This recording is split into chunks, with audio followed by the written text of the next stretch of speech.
Welcome into the NFL on Fox podcast presented by Verizon, where the starters might be sitting, but we never do. I'm Dave Helman, here to get y'all locked and loaded for the upcoming season finale, Week 18 on deck. Loaded weekend heading your way. Well, for some teams, you got your playoff locks gearing up for the playoffs.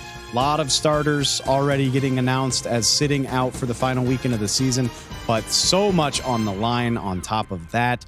We'll get into everything regarding the playoff matchups, the possible wild card weekend seeding, all of that good stuff. The Pro Bowl rosters were announced on Wednesday night. We'll get into that as well. So much to get to, but where else would we start than, as we usually do on Thursdays? Our guy, NFL insider Peter Schrager, drops by the show as he always does. It's the cheat sheet presented by Honda, where we're going to get into a crazy final weekend of the season, as well as all of the other news and notes going around the NFL right now heading into Week 18. All right, Peter, this is the stat that's going around right now, and I'm glad it backs up the way I was feeling, because I just thought maybe I had a bad memory. But 20 teams are still at least mathematically alive for the postseason heading into Week 18, which I read ties 2006 as the most ever. Is that, I feel validated, because you've been doing this longer than I have, but I mean, it backs up my idea that this is really one of the wilder seasons I can ever remember. Oh, totally. And teams that you wouldn't think have anything to fight for or play for are still have a chance to play. But what's interesting to me is how far teams can fall, and how the Buffalo situation's nuts, Dave. Have you looked at what the Bills have going on this weekend? I've looked at it, but if you want to run me through it just for clarity's sake, that would be great. Yeah, it's as simple as this. If the Pittsburgh Steelers beat the Ravens, who are likely resting their starters, okay, and the Dolphins, who are playing for their first AFC East title at home since 2008, beat the Bills, pretty sure it goes from the Bills potentially being the 2 seed if they beat the Dolphins to out of the playoffs.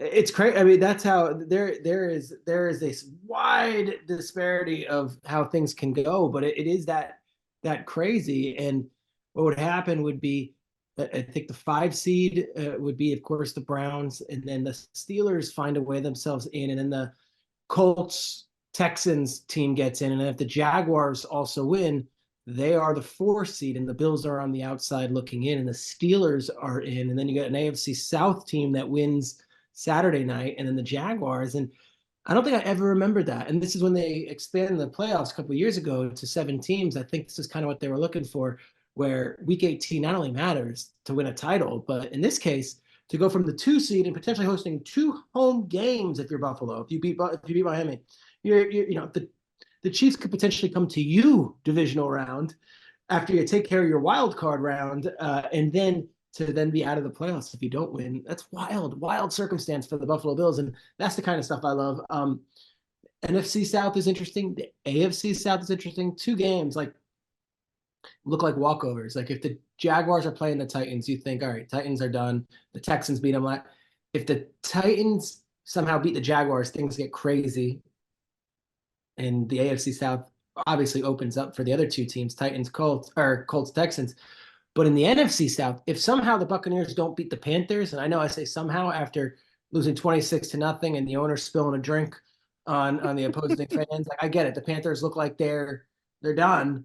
But crazier things have happened. If they beat the Buccaneers, I believe the winner of Falcons Saints goes to the playoffs and hosts a playoff game. Absolutely. To go back to your thing about Buffalo, it's not quite as drastic in the NFC, but even, just the whole flip-flop that could happen with Dallas and Philadelphia, and what's funny to me is, having followed the Cowboys as closely as I have, everybody is writing off this Commanders game like it's a fait accompli. Meanwhile, Sam Howell beat the Cowboys in a similar situation last year. So I'm not writing off the idea that even after the Cardinals-Eagles game, this whole thing could get thrown into upheaval, and maybe now the Cowboys are on the road playing Atlanta of all teams, because that's exactly the type of thing that would happen in the NFL. And for Dallas, like, what a difference a couple of weeks made, because we're talking, all right, if they don't win against Detroit and they don't necessarily get the benefit of how that play went down and it doesn't go their way, now we're talking they're fighting for the 2 seed. They have to go on the road for 3 games before even getting the Super Bowl. Now they're home, take care of a Commanders team, which although they'll probably play hard because they're players and because Ron Rivera might be coaching his last game in Washington, I assume they'll play hard. But there is this thing with Washington where like Washington has no incentive to win this game. They get the number 2 quarterback if they lose this game. So Dallas to be home for 2 playoff games and for Detroit to have to go back there, or for the Rams to have to come to them, or in this case, I guess if the Rams are the 6 seed, the 5-4 matchup is likely going to be the Eagles versus the Buccaneers, likely. And the Eagles would then have to go to San Francisco, the 1 seed, and that would mean the winner of the 3-6, the Lions versus the Rams, would likely have to go to Dallas. So you're talking Dallas hosting a wild card round game against the 7 seed Seahawks, Packers, who is it, and then Rams or Lions. And I feel like Dallas can beat those teams at home, right? I'm the degree to which I have confidence in the Cowboys if the game is at AT&T Stadium versus without, like, and I'm sorry if that feels like a cliche, but how do you argue with 8 wins this year, 16 in a row? And then you look at, I mean, even their wins on the road have not been anywhere near as convincing. So yeah, I mean, maybe, you know, I've been joking for a while now. Jimmy Johnson goes into the Ring of Honor. We'll find out if there really was a curse for Jerry Jones. I mean, can you imagine? If they backdoor their way into a 2 seed and potentially 2 home playoff games, like a week after putting Jimmy in the Ring of Honor, finally, it's too good of a storyline to make up. What if? Because who's the 4-5 matchup? It would be Eagles versus Bucks. What if? Just say Eagles beat the Bucks. They find their groove. And the Eagles go and they beat the 49ers out in Santa Clara. And it's like, well, we beat them last year. We still have this, you know, tush push. We still got these things going. We find then you're talking about the Eagles coming to Dallas for an NFC championship game. Like, the permutations are wild. The possibilities are wild. That's why I like this week 18. It could still all be shaken up. Like, Seahawks, I think, had one of the worst losses you'll find for a regular season team in the last couple of years. They were set. If they had just taken care of beating the Pittsburgh Steelers at home, a Steelers team that has had no offense all season long, and they gave up 202 rushing yards, and now they have to rely on the win and then the Chicago Bears to knock out the Packers. Like, I love this stuff, how all these other teams affect other teams, and Seahawks have no one to blame but themselves. But they gave the Cowboys a battle, you know, on a Thursday night. They beat the Eagles, and it's like, I don't want to see Pete Carroll's team in there. I don't care what they did last week against Pittsburgh. I'm a cynical person. I love the point you just made. I'm very cynical. So I just assumed, you know, they expand the playoffs. I'm like, well, yeah, they want more games to televise. They're going to make more money. But it is a really great wrinkle how up in the air everything still feels. Because just like anecdotally, over the course of my time following the league, like weeks, you know, the final week comes around and sure, there's stuff left available, but it's maybe 1 or 2 divisions, maybe 1 or 2 playoff spots. And I mean, the whole thing, with the exception of the 1 seeds, is in flux right now. Isn't that great? Yeah, it's incredible. It changed things up because it used to be 4 teams wouldn't be playing starters. Now it's like 2 teams aren't playing starters, but even those 2 teams, like, might not be starting the starters, but like, I don't think the Ravens want to see the Steelers get into the playoffs. Like, so let's see what they do. And then with the Niners, like, you know, they're not going to put all their starters out. I mean, you're probably going to see, I'm not breaking news here, you're probably going to see Sam Darnold versus Carson Wentz on Sunday. Rams Niners, not exactly how the Fox bosses, whoever's airing it, build it going into this week. But that said, it's still Niners Rams, and there's still a chance those 2 teams face off in the playoffs. Okay, see if you follow my segue here, because there's another element of this. And obviously, the focus is like winning games and getting into the playoffs. But as close as everything is, it also has the potential to just wreak havoc on the draft order, too. And in a year that is as quarterback heavy as this one looks, with, you know, Michael Penix Jr. just played the game of his life in the semifinals. We know all about Drake May, Caleb Williams, but throw Jaden Daniels in there. I'm fascinated by, who is up around like the teens right now who could make a drastic move Sure. in that direction. So the reason I bring that up, and you already mentioned the Steelers, but word comes down this week that Mike Tomlin's going to ride the hot hand with Mason Rudolph, which I don't blame him at all. Makes perfect sense. Back-to-back 30-point games. It's the best their offense has looked. But at the same time, I mean, you can't help but wonder what that means when the season is over, right? If Kenny Pickett is healthy and the Steelers know that the journeyman backup gives them the best chance right now, this is just, it's a very un-Steelers storyline. Like they love to just they follow their playbook to a T. I'm fascinated by what this could mean for the Steelers in the long run, no matter whether they make the playoffs or not. Well, look, he's a first-round quarterback, Pickett, going into his third year next year, so he still has another 2 years on that contract. He's going to be on the team.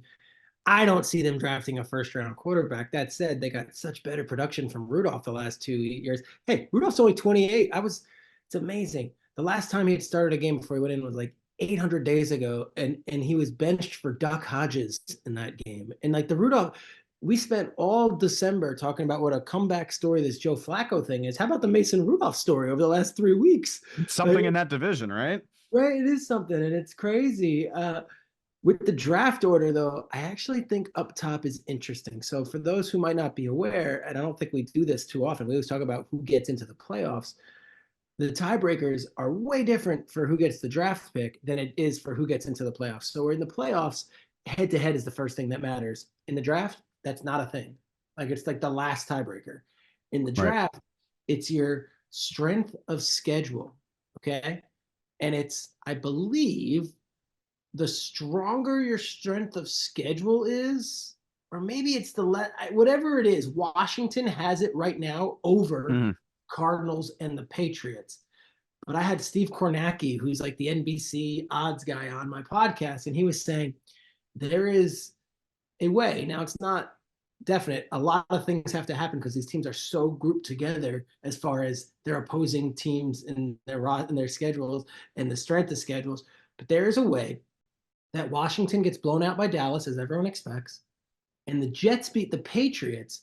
And if the Falcons beat the Saints, the way the strength of schedules go, because the Falcons would go like this, because the Falcons played the Commanders this year, and the Saints played the Patriots this year, and the Falcons would have a stronger record than the Saints, things would tip. And there are like, out of 32 possibilities, and you put in like, well, if the Colts beat this team, and then there is less than half, but a chance that the Patriots jump the Commanders, and then suddenly it goes Bears 1 with the Panthers pick, and Patriots 2, Commanders 3, Cardinals 4, Giants 5. There's also a small, like less than 1% chance that if 5 different outcomes happen and different things are like everyone gets upset, the Giants go from the 5 pick to the 2 pick. So you never root for like draft order. It's too hard, especially when these teams fight. But like, I think when it's all said and done on Sunday, we're going to wake up with all these playoff teams, but we're also going to look up with a much different draft order than it is right now, because all of these teams going into this with 4-12 records. And it's, I mean, and like I said, throughout the way this falls, I mean, yeah, the big quarterbacks will go at the very top, but you think about some of these other quarterbacks. I mean, Atlanta's a perfect example. Like they're sitting 9 right now. Depending on what they do, they could play themselves out of a range to draft the quarterback. They could play themselves into the range. Same thing goes for Las Vegas, Minnesota. You don't know what's going to happen with their quarterback. New Orleans. I think that's fascinating. That Tampa, if Tampa misses the playoffs and they end up under 500 or whatever their record is, and are they definitely giving Baker a 5-year, $100 million deal? Or are they taking a quarterback? Like, I mean, that's interesting. It was just last week. Like, and I get it. The goal is to win. I don't begrudge anybody for trying, but like, it was the Jets beating the Browns a few short years ago that played them out of Trevor Lawrence. And then years later, you're like, oh, wow, yeah, there are repercussions for these late season results, you know? Yeah, I think it was the Rams, actually. They beat the Browns and the Rams back to back. Yeah, that's what it was. They somehow lost to the Raiders on like a crazy Hail Mary that like kept them with the 1 pick. And a lot of Jets fans were like, that you can't write that any better. And then they go out and they went into LA and they beat the snot out of the Rams. And it was like the most head-scratching game from both sides. And it cost them Trevor Lawrence, and the Jets end up with Zach Wilson. And now they're looking for another quarterback. Which, not that, yeah, I can hear people saying right now, maybe Trevor Lawrence hasn't completely lived up to the hype, but Lawrence has more than delivered compared to Zach Wilson and Trey Lance. Exactly. I was going to say, you're more than taking that every single time. Which, all right, I want to get your thoughts on one thing. Yeah. Speaking of the New York Jets, you're the Jets guy. Dalvin Cook being released, like, I know he's a name. Doesn't even move my needle, bro. I'm with you. Radar, I'm with you. He is nothing this season, and I don't think he would say he had a season worth talking about. Like, does a team pick him up now? Well, I saw like Leonard Fournette's returning kicks for the Bills right now. Like, there are guys around the league who have been picked up quietly that like, you're like, oh, that guy's on that team. Like, if he is, I don't see him being like the focus of an offense suddenly in the playoffs. It's like a tradition recently that like a Pro Bowl running back is on somebody's roster for the Super Bowl, but they don't do Was it Melvin Gordon won a Super Bowl with the Chiefs? Yeah, like, okay. Melvin Gordon, my good friend Shady McCoy was on a couple of Super Bowl teams on the back end of the depth chart. So I mean, I guess it's possible, but yeah, I think that was one of those situations where the name outweighs the reality of what's going on a little bit. Do you? I know we're kind of freewheeling here. The Detroit situation, what do you think? How do you think they respond? Do you think that shatters their season and they become a shell of themselves, or do you think? I'm asking you. Do you think? No, I'm so. First of all, I mean, it's borderline. Look, I love aggressive football. I love it. I'm never gonna dogpile on somebody for trying to win the game. 3 in a row is a little much for me, especially when one of them is from the 7-yard line. So like, at some point when all the dust had settled, maybe Dan Campbell tries to kick the extra point there, but I'm not going to hate on him. And I love the way he's responded to it. Like, did you see the story? He was like on the radio in Detroit and he was like, say it to me. Say it to my face. Talk to me like you talk to somebody else on the radio. I love it. And I think his team responds to it. I think at the end of the day, if you're on that team, you love that your coach has absolute faith in you to go win a ball game. And, I'm not saying the Lions are going to make a run to a Super Bowl, but I don't think that's going to linger with them at all. He woke up and he did a press conference on Monday or Tuesday. And he's like, I'm pure octane, baby. Like, he was ready to go. And he's like, I'm not going to make an excuse for it. It's interesting. The league, we had Dean Blandino on Fox NFL Kickoff on Sunday, and I stood up there with him, and it was fresh off it. And I'm like, Dean, explain it. And Dean was right. Like, what he said in the moment was that if Brad Allen says 70 is who declared, and he said it on the loudspeaker, well, then of course it's a penalty on Decker. Now it's a miscommunication. Either you want to blame the player, you want to blame the ref. 70 was announced as the eligible guy. And, Jerry comes out yesterday and calls it fuzzy. Like, if you want to get fuzzy, like, fuzzy things can happen. And that means, bringing 3 offensive linemen towards Brad Allen.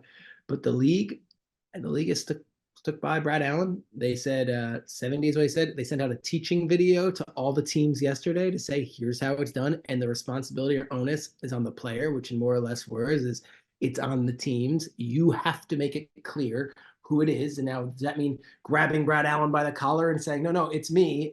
Like, who knows?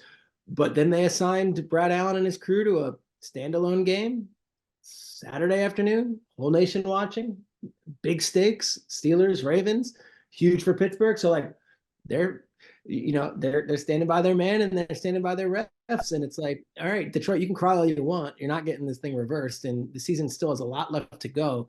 I think your only choice is to, cry about it for a little bit. And I think the old Marv Levy quote was like, you can cry about it, but then you got to go, you got to fight again. I would go as far as to call it defiant behavior by the NFL, to be like, look, hey, there's a process to this whole thing. We don't think our guy got it wrong, which, I mean, you could go deep into the weeds if you want to. I watched the video. I can't help but notice that. I mean, Taylor Decker's standing right in front of the guy. If Taylor Decker says he was telling Brad Allen that he reported, I believe him. But to your point, yeah, there's like a 48-hour window where I'm willing to hear it. And then after that, I'm just like, all right, man, I get it. It sucks. At the same time, I feel contractually obligated on behalf of all Cowboy fans to mention the tripping call that also Hendershot Hutchinson didn't get called.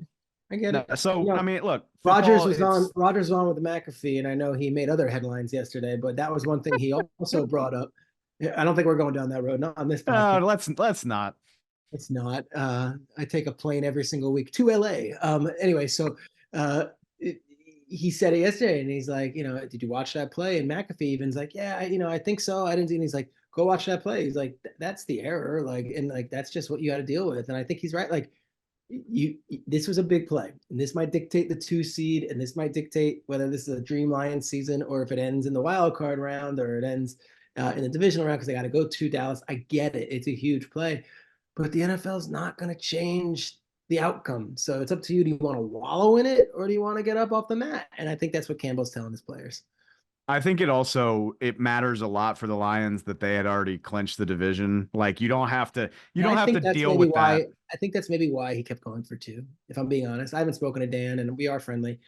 Um, big self promotional guy. I'm friendly with Dan Campbell, but I've told him. I wonder if he's like, if we go to overtime, who knows? God forbid, Jameer Gibbs can sprain an ankle. Who knows? Maybe Amon-Ra St. Brown gets hurt. Maybe the more minutes we play, we've already clinched.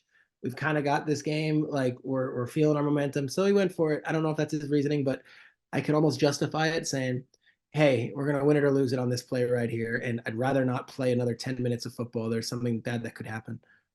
I think Dan Campbell has a fantastic grasp of like the vibe of a game, the vibe of his team, what it takes to win in the NFL. Like I said, I'm never gonna hate on somebody and doesn't it too set hard up a for nice trying to little win. rematch in the divisional round? Oh, I mean, if we're just going by seeding, you have a potential rematch, but to get through it, you might have to play Matthew Stafford. So Yep. I mean, what else could They're we likely they were possibly likely want? playing Stafford, like how it was working out. But then when the Cardinals beat the Eagles the next day, you're like, oh my God, they could have been home for that game. Like, who knows? One last thing I wanted to get your thoughts on. You touched on it at the top, but it does make waves when an NFL owner gets fined $300,000, which I do know how much that is relative to David Tepper's net worth, which is not a whole lot, but it's still something that doesn't A lot to me. happen.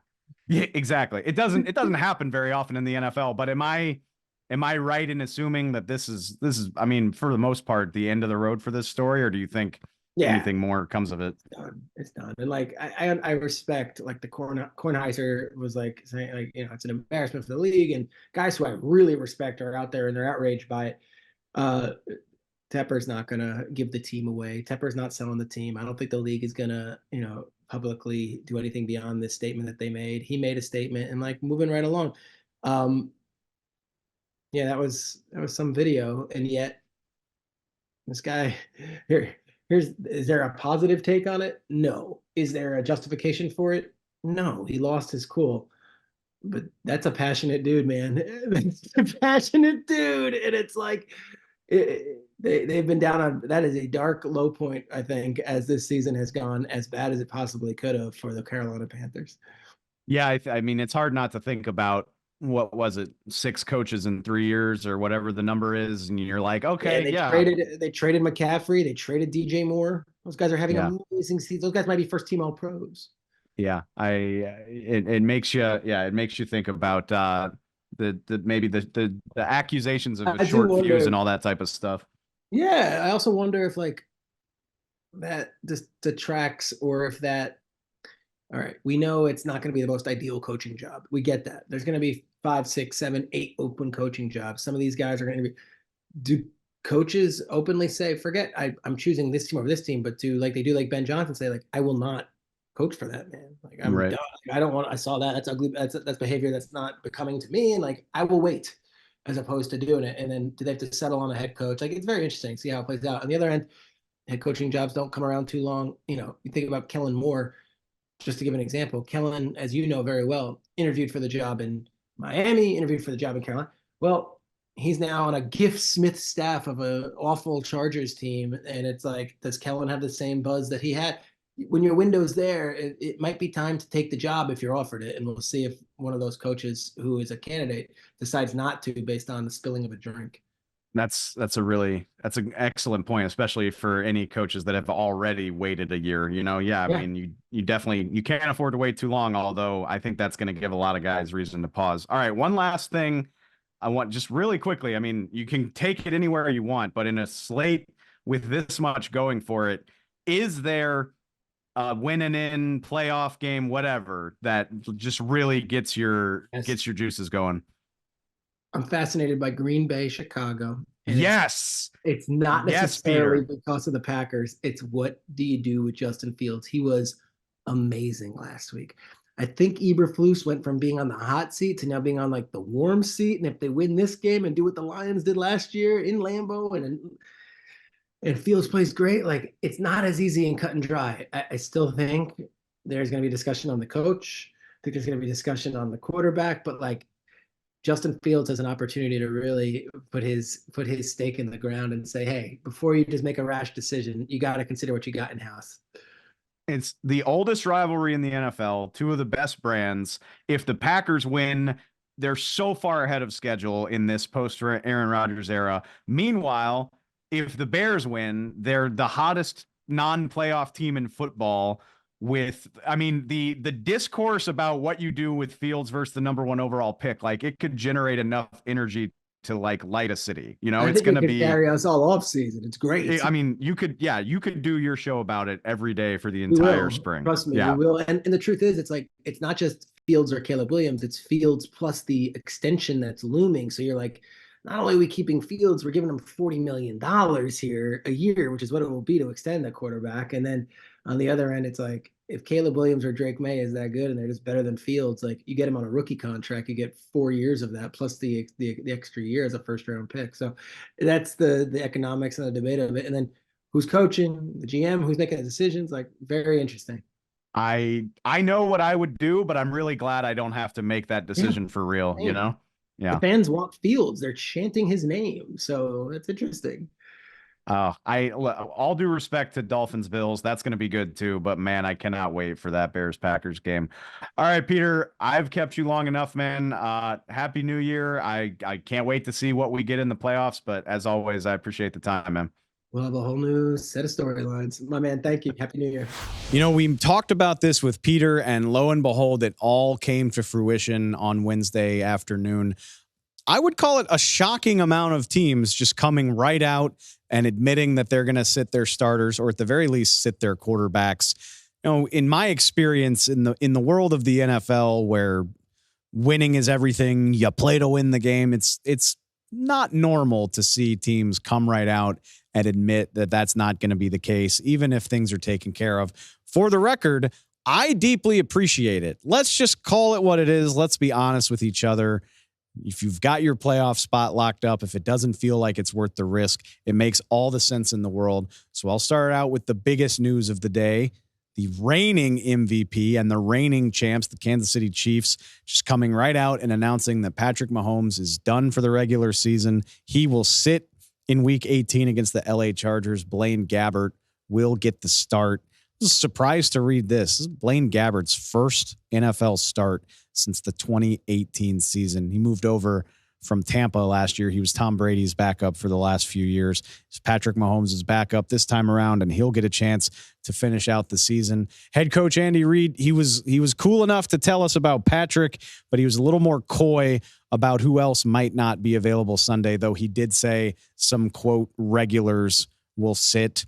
I'm thinking about star defensive tackle Chris Jones, maybe other veterans like guard Joe Tooney might make their way out of the game at some point. One guy worth keeping an eye on, that would be everything tight end Travis Kelce, who I don't think will be sitting, at least not at the outset of this thing. He's just 16 yards away from his 8th consecutive 1,000-yard season. Newsflash, stuff like that matters to players and it matters to organizations. You don't think the Chiefs want to be able to build every little bit of ammo possible on Travis Kelce's all-time resume? Here's guessing he's going to get about 5 targets in the first possession of this game. They're going to pepper him with the ball until he gets the yardage necessary, and then he'll get to put on his baseball cap. That's an underrated storyline about week 18 is you never know for sure. Guys need stats for milestones. They need stats to trigger clauses in their contract. A lot of guys, if you get to X number of yards, you get an extra 500,000. If you get X number of catches, X number of tackles, playtime incentives. If you play 90% of the snaps, you get money. It's an underrated storyline of the final week of the season, watching teams try to take care of their people. So if you're surprised about why a player is still in the game, maybe go Google his contract and see what's going on there. It's a fun little game I like to play in week 18. So keep an eye on Travis Kelce. I'm guessing he's going to get at least a quarter or so of work while Patrick Mahomes is sitting out. But the Chiefs weren't alone in this strategy on Wednesday. The top seeds in the AFC and NFC, Baltimore and San Francisco, are following a similar strategy. The Ravens confirm they are sitting Lamar Jackson for Saturday's game against Pittsburgh.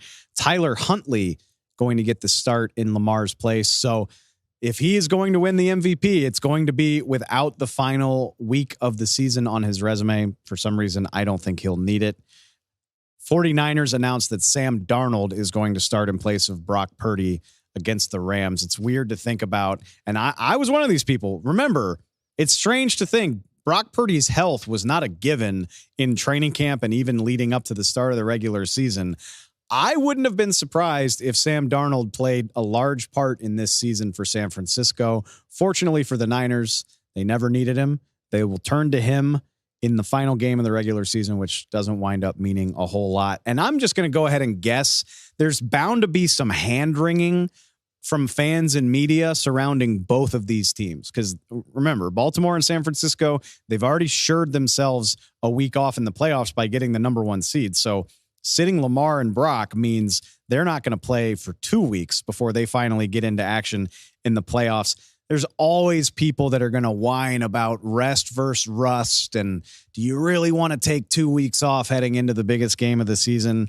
You won't hear that on the NFL on Fox podcast. I promise you that. And even if it doesn't work out, even if one or both of these guys stumbles coming out of the gates, you're not going to hear me second guess it, because especially the Ravens and the Niners, both of these teams know all too well how it feels to not have their quarterback available for a playoff game. Lamar, plagued by injuries the last 2 years, didn't have him in a playoff game that they almost won last year. And we all know what happened to Brock Purdy 6 snaps into the NFC Championship game last year.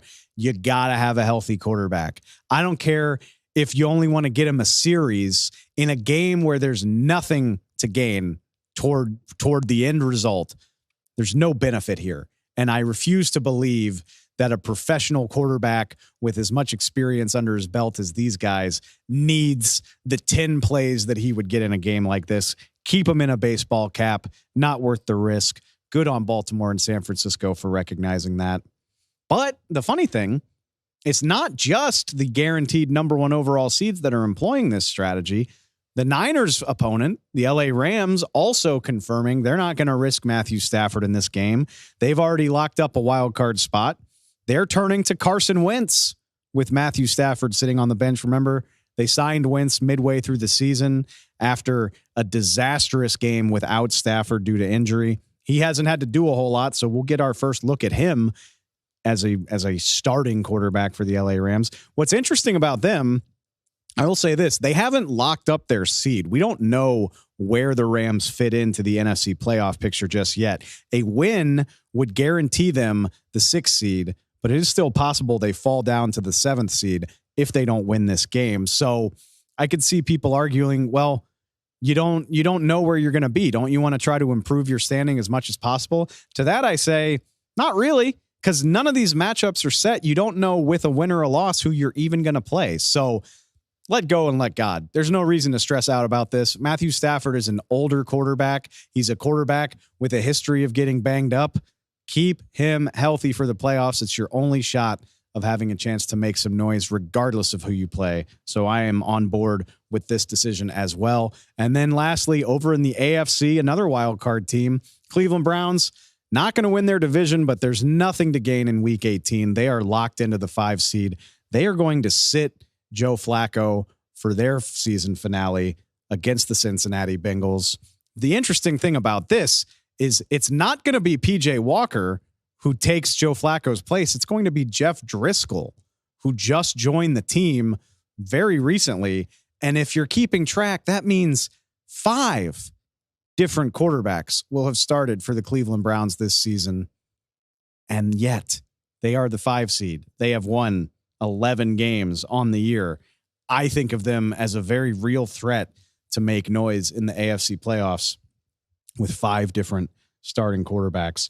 Incredible stuff. But again, the right decision not to risk the 38-year-old quarterback in a game that ultimately won't affect their standing. One last bit of quarterback news to get to, but it's not about starting or sitting in week 18. It's about the 2024 season and beyond. I think it's worth mentioning Arizona head coach Jonathan Gannon speaking to reporters on Wednesday and proclaiming definitively, unequivocally, that Kyler Murray is Arizona's franchise quarterback, their guy moving forward. Kyler Murray even spoke to reporters and mentioned he appreciated the belief that's been shown in him by Gannon, by the people in place in Arizona since they took over. Now, let me not react too much to this because it was this same Arizona Cardinals franchise that said Josh Rosen was their guy right up until they drafted Kyler Murray #1 overall just a few short years ago. But I do think these situations are different. For starters, Kyler Murray has accomplished so much more in the NFL at this point than Rosen had. On top of that, he's been playing well since returning from injuries, really reinvigorated a Cardinals team, getting a huge win against Philadelphia just last week. Cardinals, sitting at the 4th pick right now, aren't currently in range for the 2 quarterbacks that are widely seen as the franchise changers in this draft. So I guess we'll leave room for error, but it just makes sense looking at where the Cardinals are in the draft order, where they are as a team, that this is genuine, that they will build around Kyler Murray moving forward. Personally, I think it makes a lot of sense. I think it makes Arizona a very interesting team to watch in 2024. They are currently slated to have 11 picks in this draft, including 2 first-round picks, their own, as well as the one that they got from Houston in the draft day trade last year. So already a team that's, we're not going to call them good. They're a 4-12 team, but a team that's showing signs of improvement with a very young, very talent poor roster, and they have a huge opportunity to add to it. Cardinals fans, could I sell you on a Marvin Harrison Jr. joining your roster this spring? So again, you should always take NFL head coaches with at least a small grain of salt when they make proclamations, but this is one that I believe, and based on what we've seen from Kyler Murray, I think it's a good call. And I'm interested to see where the Cardinals go with it from here. One last little bit of news to get to on a Thursday. The Pro Bowl rosters were announced Wednesday night, later than usual. I feel like this often happens, I don't know, mid-December. They wait till the new year. I'll start with this. I'm not sure the Pro Bowl is the barometer that it used to be. You know, you're fighting for the right to go play tug of war at the end of the season. There's going to be a bunch of opt-outs. Guys often don't go because they're in the Super Bowl. They often don't go because they got surgeries they got to take care of. Whole bunch of names are going to be added and taken away from the roster. So we don't need to get super worked up about it, but it does still matter. I hear people try to say Pro Bowl doesn't matter. It's a joke now. Not true. When you're talking about bonuses on your contract, players get paid money to make the Pro Bowl. It matters to them. It matters when you're talking about things like legacy, when it comes time for guys to renegotiate new contracts. How many Pro Bowls have you been to? When it comes time for you to argue that you belong in the Hall of Fame, Pro Bowls matter. In the long run, they do. So we can't completely write it off. I would never dream of it. I still enjoy finding out who the league says is the best, even if I often disagree with it. But let's just get into a few of the favorites. If you want to go look at the entire roster, I'm positive you know how to find it. You have a smartphone, you have an internet connection.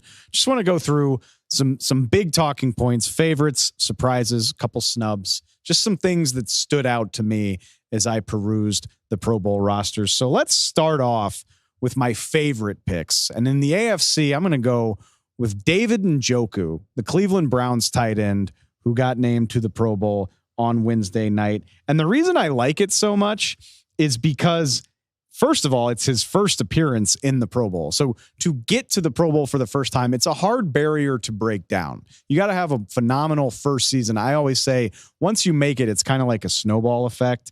You can continue to make it after that, but to break through is tough to do. And it definitely didn't look like David Njoku was going to break through this year with all the quarterback problems plaguing the Browns.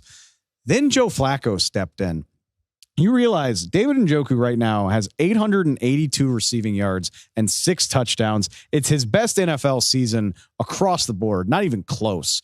But the vast majority of that has come in the time since Joe Flacco took the job just a month ago. 42% of his yardage total was accrued with Joe Flacco as the starting quarterback, not to mention 4 of his 6 touchdowns on the year were thrown by Joe Flacco. So this looked like it had no shot.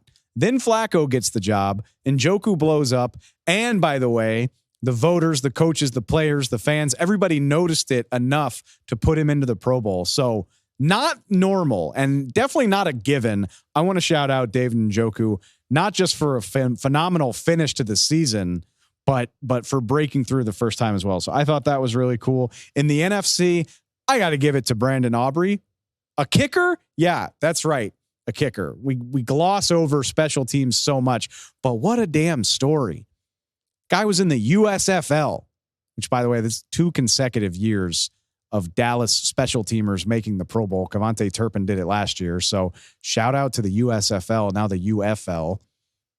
Dallas clearly doing a good job of scouting the spring leagues. Brandon Aubrey, so much consternation about this guy. Nobody knew what to make of him coming into training camp. He missed an extra point in the season opener. Everybody's like, oh my God, this is going to be a roller coaster.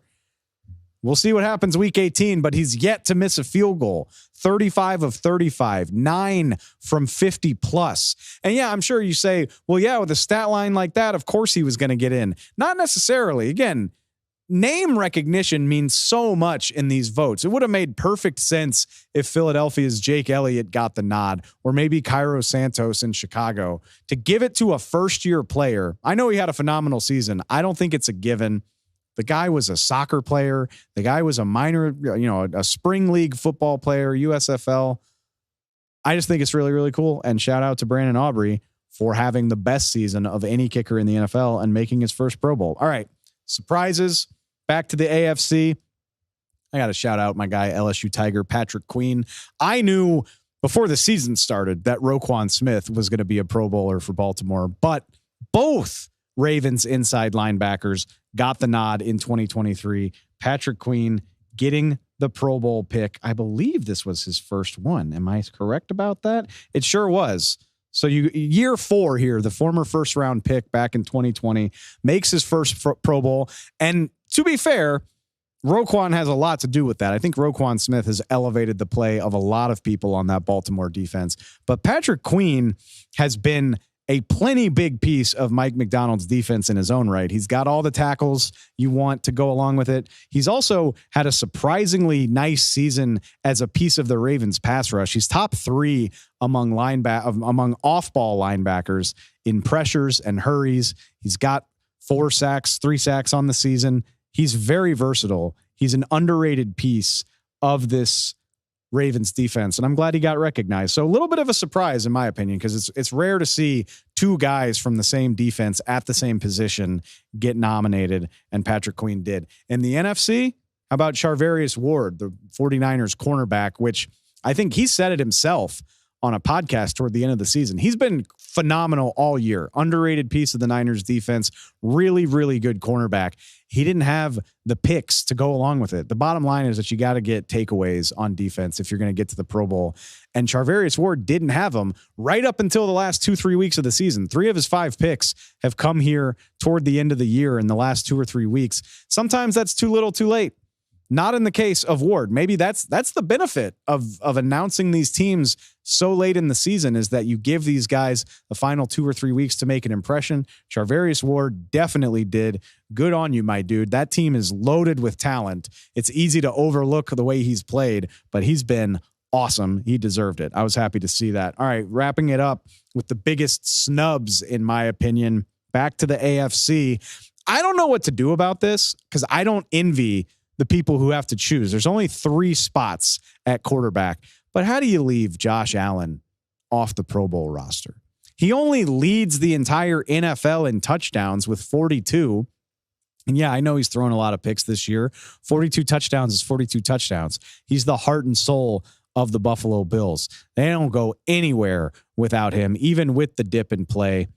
27 passing touchdowns, another 15 rushing touchdowns. He's had like 5 games with 3 or more touchdowns here in the second half of the season, helping to carry the Bills into a division title game in week 18. And look, I get it.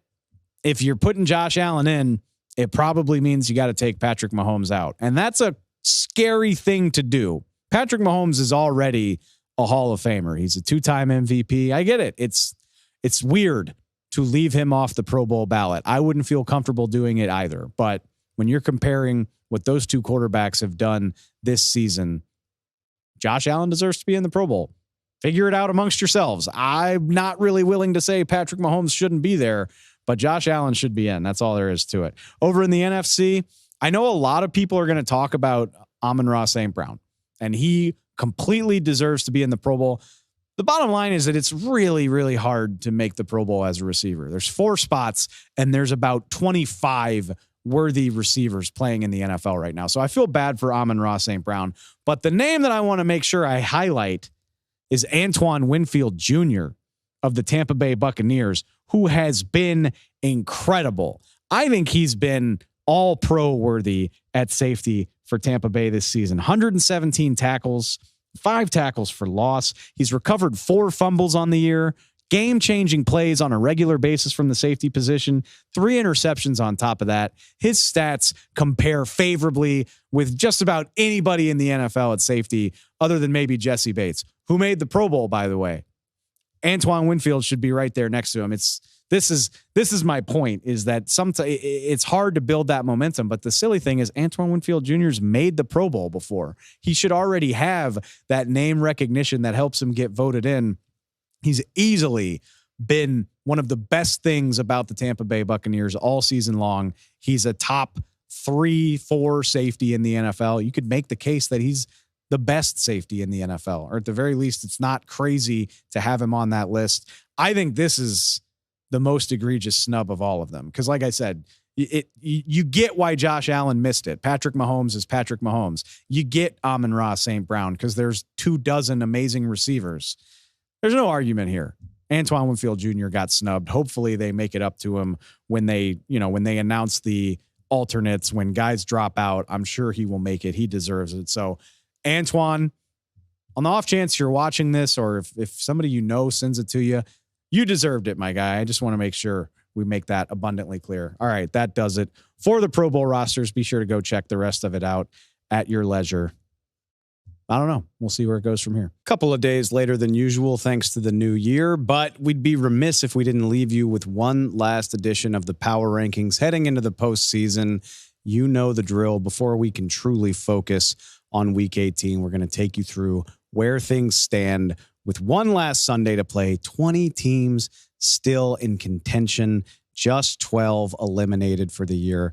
Crazy, crazy stuff. As has been the custom here for the last 3 or 4 weeks, we are going to stick pretty high up the board because at this point, I think you know what it looks like for the teams that are already ready to focus on the draft. Yeah, there's a handful of outliers down there in the teens and 20s that still have a shot at the playoffs, but we want to focus on the teams that truly have a chance to make some noise. We're going to start off with a disappointing one all the way down at number 12. And honestly, if they hadn't locked up their playoff spot so soon, we could argue the Philadelphia Eagles should be lower. But at number 12, a whopping 5 spots down the board from last week, the Eagles have lost 4 out of 5. Could have dropped them lower the week before after a lackluster performance against the New York Giants, losing at the buzzer to the Seattle Seahawks. The writing has been on the wall that this isn't the same team for a while.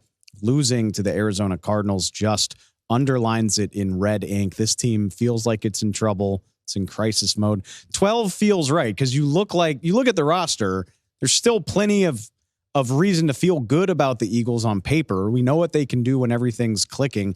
They did lock up their playoff spot with weeks to play, so credit to them for that. But considering that they were fighting for home field advantage a few short weeks ago, and now they'll be lucky to win the division and get the home game that comes with it, anything can happen. I get that, but it's looking right now like the Eagles are going to have to go on the road through the entirety of the playoffs, not where it looked like this season was going. Can't write them off completely. A.J. Brown's still there, albeit maybe a little dissatisfied. Jalen Hurts, the offensive line.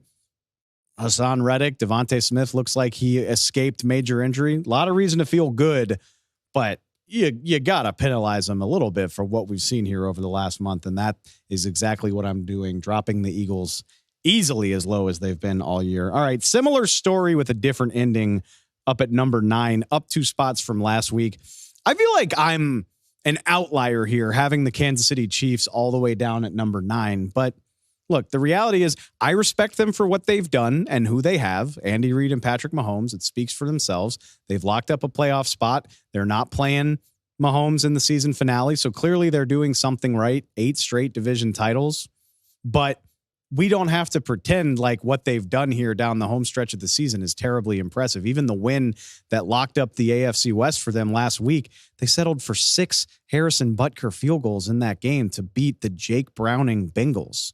It's just not what we've gotten used to. We keep waiting for the offense to kick into gear. And yes, the defense is good, but to win against some of these quarterbacks that are waiting in the AFC playoffs, they're going to have to get more out of their offense. We just haven't seen it. We're not writing off the possibility that it shows up in the postseason, but this team, by Kansas City Chiefs standards, just hasn't been all that impressive. And that's evidenced by their 3 seed in the playoffs. It's already locked up. That's why they're not playing anybody. It's the worst seed of the Patrick Mahomes, Andy Reid era. Or not Andy Reid. It's the worst seeding of Patrick Mahomes' time as the starter in Kansas City. That says a lot. It says a lot about how good they've been, but you reach a certain standard, I hold you to it. Still a top 10 team, not impressive by the Chiefs standards. Can't wait to see if they can finally turn it on in the playoffs, because we're not going to get another look at Mahomes in the regular season. All right. Up at number 6, I actually did not move the Dallas Cowboys this week. It's not a knock on them, but you look at who's above them. Yes. Did Miami get waxed by Baltimore last week? They absolutely did. Did the Dolphins just beat the Cowboys? They sure did. Same thing goes for the Buffalo Bills, who might not have looked impressive against the Patriots, but they housed the Cowboys just a couple of weeks ago. So you survive the Lions at home. It's a good win. It's a very good win, but I don't have a problem keeping you right where you are, below 2 teams that just beat you, not to mention some of the juggernauts up at the top. So it's a good Cowboys team. Dak Prescott continues to play amazingly, and I think the haters are going to be shocked by this, but whatever chance the Cowboys have in the playoffs is going to come from Dak Prescott. The defense has not been up to its standard here over the last month of the season. I think injuries are finally catching up to them. This team lives and dies with Dak Prescott. When he's on, they're as good as anyone in the NFL. When he's not, it can look kind of ugly, like we've seen a couple of times this season. But I think 6 is a perfectly good spot for the Cowboys, who have a chance to be the number 2 seed in the NFC playoffs when this weekend is all said and done. Okay, I mentioned the Bills, keeping them right where they are at number 4. Uninspiring win against New England, but you get a division win. You set up the opportunity to go to Miami and finish as the number 2 seed in the AFC. They've won 4 straight. I'm rolling with the totality of what they've done over the last month, over these last 2 wins, which haven't been very good, but they got a chance to be the number 2 seed. It's pretty wild that a team that's in the top 5 of my power rankings might fall out of the playoffs altogether if the wrong things happen this weekend. But I'm trusting in the Buffalo Bills. I do think at the end of the day, they'll ultimately win the AFC East. That would be my pick if I was making one. Guess I should save that for the preview episode. But the Bills as hot as anybody in the NFL over the last month, other than maybe my number 3 team. Yeah, my number 3 team, the Cleveland Browns. I can't really believe it either. But when Joe Flacco is throwing for 300 yards a week and the defense is showing up to play, they've been kicking ass. It's a combination that I don't think you can write off. An offense that has really come to life with Joe Flacco, Amari Cooper taking on a life of his own with Flacco under center. The offense can reliably get you to the low, mid, high 20s, depending on the opponent. I mean, shoot, they almost scored 40 against a nasty Jets defense last week. and the defense is going to be able to pick up the slack for you.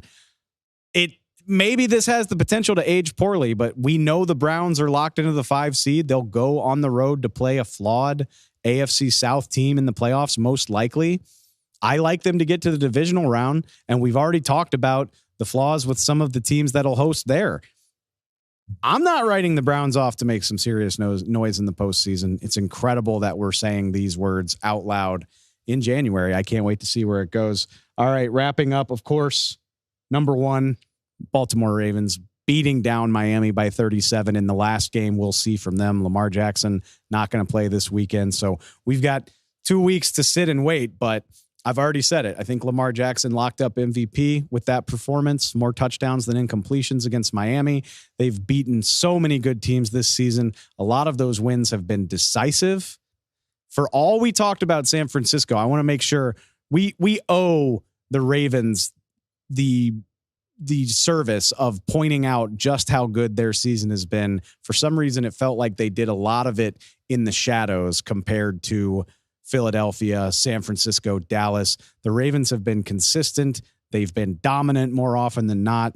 They are worthy of being number 1 heading into the playoffs, and it's going to be a 2-week wait to see if they deliver on that when they get there. That does it for the show, but never worry. We will be back tomorrow to preview this week 18, all the good stuff. Obviously, we're going to talk about this Bills-Dolphins matchup in great detail. We'll get into Commanders-Cowboys as well. We'll take a look at the Tampa Bay Buccaneers trying to move past last week's defeat and clinch the division against Carolina. Plenty to get to. It is a loaded slate. We'll have everything for you then. Until then, please go find us on Spotify. Check us out on Apple Podcasts. We have a YouTube channel you can subscribe to wherever you get your NFL news, wherever you get your podcasts. You can find us there. We appreciate it so much. I'll talk to you all Friday.